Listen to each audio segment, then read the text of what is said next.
Welcome back. In this video, I'll be introducing to the clock method, which is a very beautiful way of solving addition and subtraction operations in modular arithmetic. In the previous video, we've seen that addition of numbers is pretty straightforward. You simply add it the way you are used to normal addition. But if your sum of numbers is bigger than the modulus, you divide it by the modulus. Alright? But when we get to subtraction, it becomes a bit tricky, so it's easier for us to use the clock method. First, we are going to use the clock method to solve for addition, and then we are also going to use it to solve for subtraction of modulus. So now, what exactly is the clock method? The clock method basically involves drawing a clock that represents the modulus of the question you are given. And that clock will help you to know how to represent any addition or subtraction of numbers in a given modulus. Take for example, in the previous video, we saw this common example, 1 plus 1 in modulus 4. Right? Now, we learned how to add it, that the final answer will just be to add 1 plus 1, which is 2 in modulus 4. Right? But using the clock method, what we do is we draw a clock of modulus 4, which means we are going to draw a clock round like this of modulus 4. So in modulus 4, what are the numbers we have? We have 0, 1, 2, and 3. So it means that this our clock is going to have 0, 1, 2, and 3. So we've drawn the clock we need to solve this particular question. Now, how do you use the clock method to perform addition operations? Now, if you look at your question, the first number always tells you where you have to start from on the clock.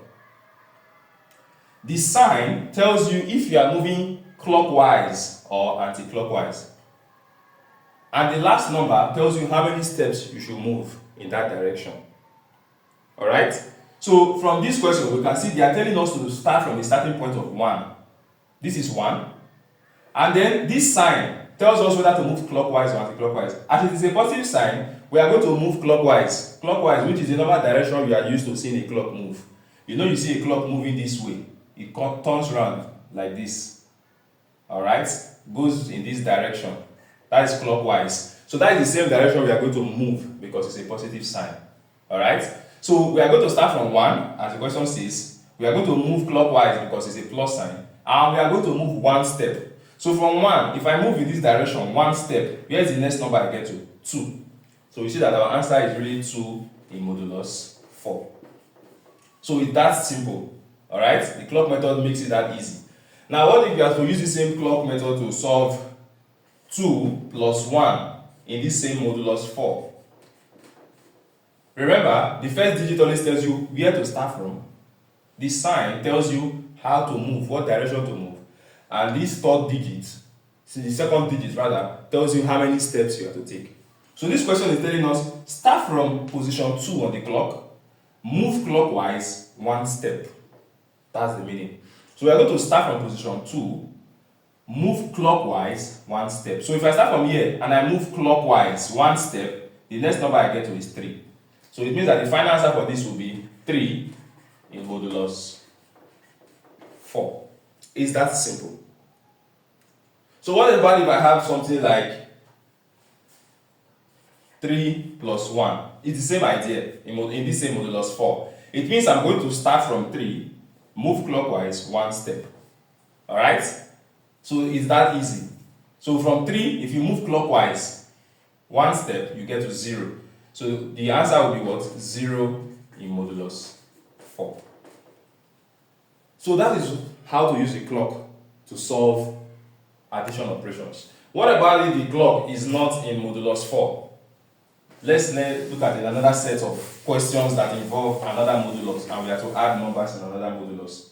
Let's say we have modulus 7, for example. We have to work in modulus 7 and they give us some questions. Alright? The first question says 3 plus 6 in modulus 7. Alright? And then the next question says 2 plus 8 in modulus 7. Now, we can use the clock method to also solve these questions. How do we do that? Simple. First step, draw a clock of modulus 7. Remember that modulus 7 means the numbers will start from 0 and stop in 6, the number just before the modulus. So it means you are going to draw a clock that starts from 0 and ends in 6. Alright? So just try and space it out. 1, 2, 3, 4, 5, 6. So this is a clock that represents modulus 7. Now that we draw the clock, we can use it to solve any questions in modulus 7. So the first question says 3 plus 6 in modulus 7. It means start from position 3, move clockwise 6 steps. So we are going to start from position 3, we'll move clockwise this direction. We are moving like this. How many times? 6 times. So start from here, let's move 6 times. We get 1, 2, 3, 4, 5, 6. So our final answer is what? 2 in modulus 7. If you want to confirm if the clock method is accurate, use the method I taught you in the previous video, whereby you add them together. So if you add them together, normally you get 3 plus 6 as 9. Since it's bigger than the modulus 7, we are going to divide that 9 by modulus 7. So it will be 1, remainder 2. And the remainder is always our answer. So you see that it's correct. So if you use this direct method, it's fine. The truth is that for addition, if you understand this method, it is faster for addition. But we especially appreciate the clock method when we are dealing with subtractions, as we will soon see. Alright? So this is the answer for this particular question, 2 mod 7. What about the next question? 2 plus 8. You always need to understand it, how to process it. It means start from position 2 on the clock, move clockwise 8 steps. So we are going to start from position 2, we are going to move clockwise 8 steps. So let's move from position 2. 1, 2, 3, 4, 5, 6, 7, 8. So you see the answer is what? 3 in mod 7. Because when I moved from here 8 steps, I came back to 3. So that is it. That is how we use the clock method for addition operations. Now let us quickly use this same modulus to learn subtraction. Alright?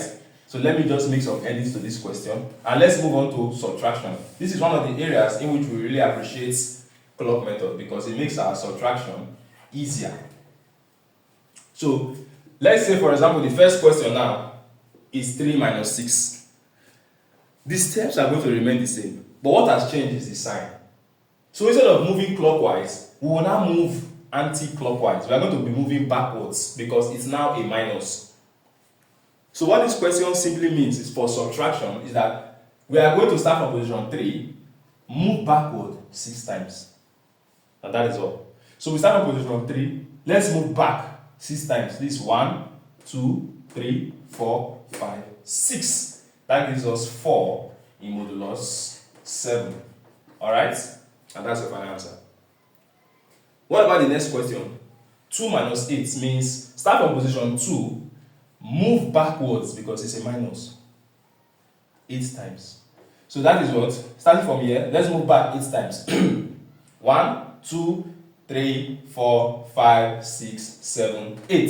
So the answer is 1 in mod 7. It's as easy as that. That is how the clock method helps us. Let us perform subtraction operation with another modulus. This time around, let us work in modulus 11.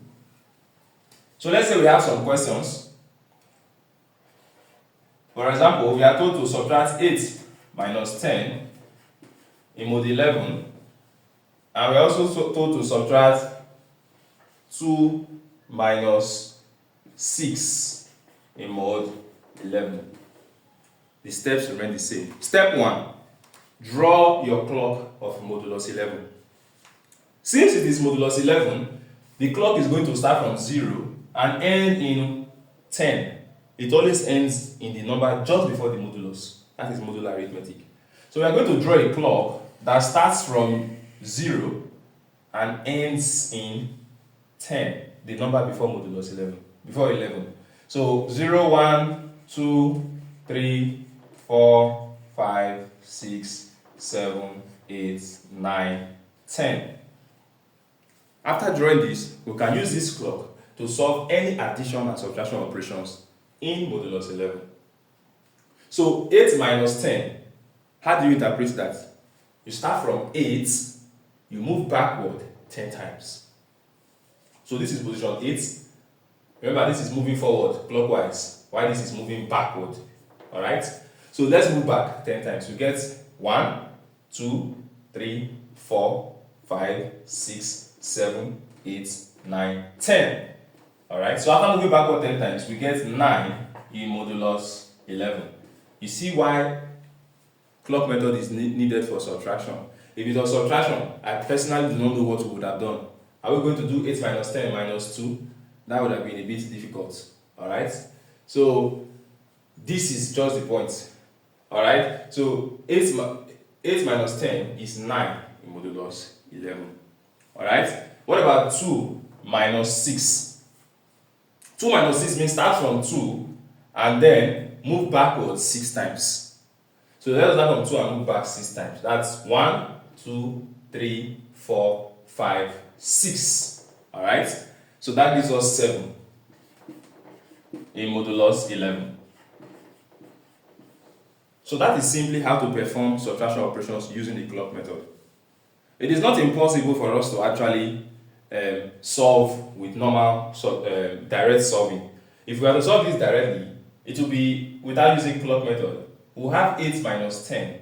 8 minus 10, if you put that to your calculator, you get minus 2. So we will have minus 2 in mod 11. But we don't want our answer to be negative. So what you can simply do is to add this mod to the minus 2. That is, it becomes minus 2 plus 11. And minus 2 plus 11 is going to give you plus 9. Alright? So this is another way of solving it. But the clock method is straightforward. The same goes here. 2 minus 6 is actually minus 4 in mod 11. But we don't want it to be negative, so you add the mod to it. It becomes minus 4 plus 11, which is also 7. So whichever method works best for you. But this clock method is very easy for you to understand. In case you have difficulties with these negative numbers, simply learn the clock method, watch this video again, and you shouldn't have any problems solving with clock method. Now let's see if you can try some examples using the clock method. Let me know your answers to these questions in the comment section. I will be there watching. Now, can you solve these operations? Now, let's see if you can do this. What is 6 minus 7 in mod 8? And what is 4 plus 6 in mod 3? And also, what is 1 minus 11 in mod 4? Try these answers, let me know your answers in the comment section, and let's move on to the next video.